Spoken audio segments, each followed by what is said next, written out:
આજે હું બનાવીશ બી અને સરગવાની સિંગની કઢી. એટલે પહેલાં છે ને છાશ અને લોટ ઉકાળી લઈશ અને પછી ધોયેલી સિંગ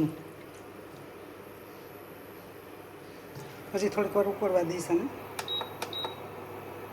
એટલે લોટ પાકી જાય સરસ મજાનો ને કઢીની અંદર એકદમ ચણા લોટની સ્મેલ કે ના આવે. અને બી પણ કૂટેલી લીધા છે, માંડવીના બી, મગફળી. તો હવે નાખી દઈશ સિંગ. એટલે સિંગ છે ને પાકી જાય એકદમ. સરગવાની સિંગ છે, ધોઈ નાખી દેવાની છે માંડવીના બી. પછી એને 5 મિનિટ પાકવા દઈશ અને પછી વઘાર કરીશું. એટલે સફેદ કઢી નથી બનાવવાની, તીખી કઢી બનાવવાની છે. લસણ ને મરચાં અને ચટણી હબાવ નાખીને.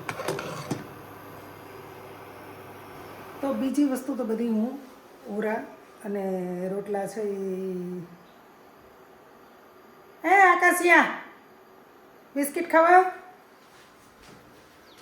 રોટલા અને ઓરા છે કે ઉભરાઈ જઈને નાખી એ ચૂલા પર બનાવીશ. બિસ્કિટ ખાવા આકાશ.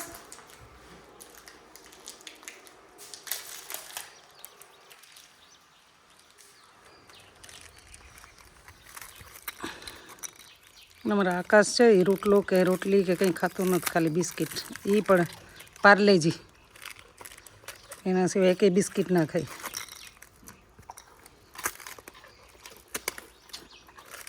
ખાઈ જા. ભીખો થયો હતો તું?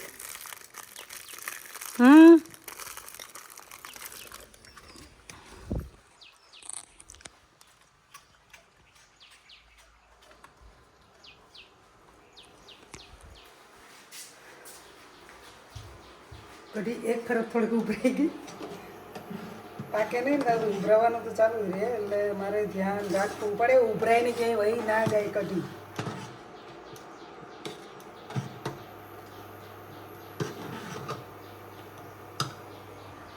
અને જો મીઠી કઢી કરવી હોય થોડી ગળી તો થોડો ગોળ નાખી દેવાનો.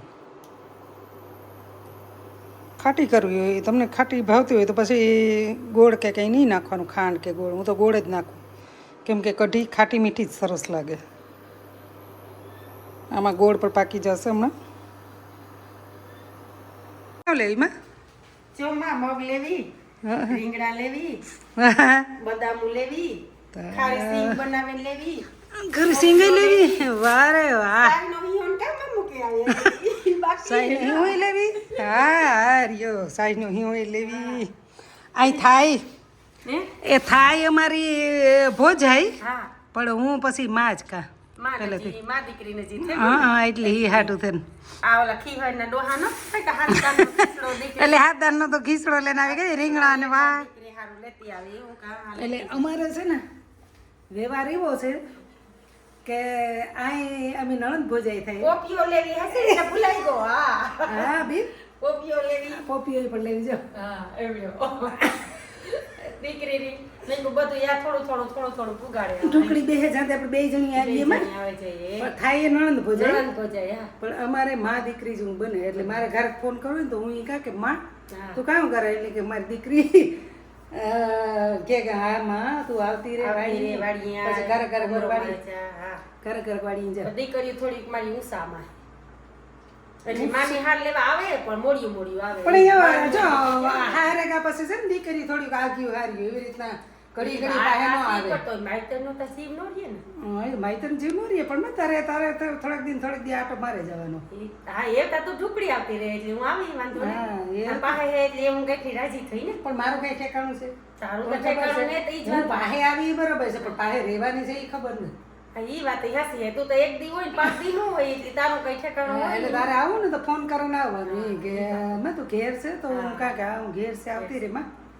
એટલે એવું છે મારે જો આ નકર પછી લેન આવા તો કામ નું બધું. હા હું તો હોય ને હોય ને આજે માં મીઠી મીઠી મીઠી તોડે લેવી લાગે ને અરે ઈ તો પછી વન પકું થયું ઈ આખી ખેલ્યું પાકલ પાકલ અને હું તો લેતી જાય મારી દીકરી હારું બદામે લેવી હા તમારે ખાવી હોય તો દેશ નહીં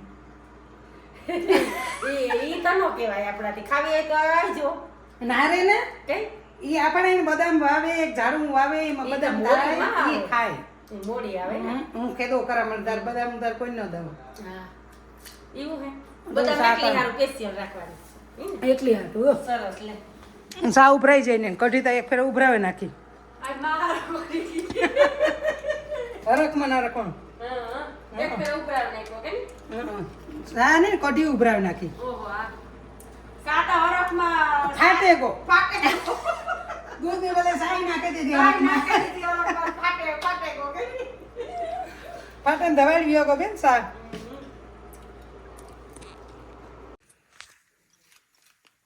કઢીનો વઘાર કરીશ તમાલપત્ર છે પછી બાદિયું છે બાદિયું કે ખબર નહીં ઓલું ફૂદડું આવે એક સૂકેલું મરચું છે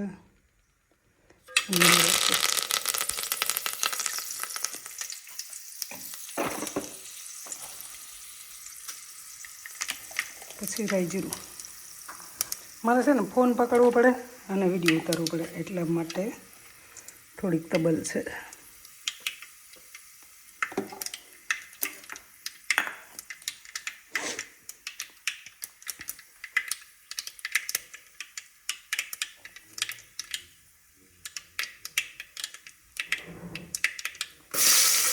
ડુંગળી છે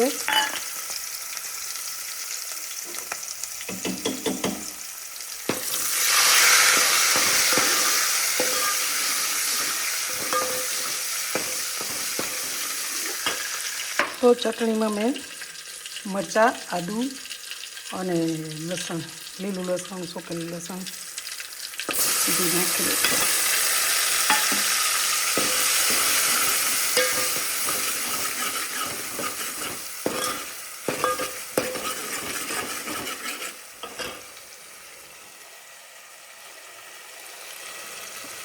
મીઠું તમે જેટલું ખાતા હોય એટલું પછી જશે હળદર કેમ કે મને ચમચીનો માપ નહીં આવડે માપમાં ખબર ન પડે ચમચીથી હશે ધાણા જીરું હાથ ધોઈ અને પછી હાથેથી જ માપમાં ખબર પડે છે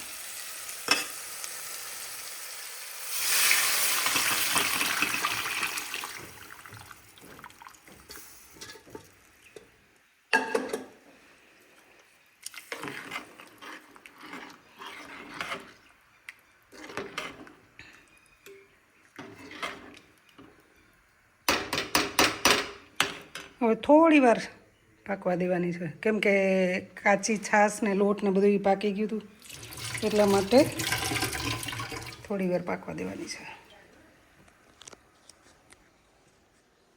તો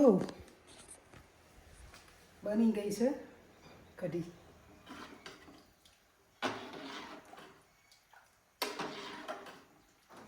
મસ્ત ખાટી મીઠી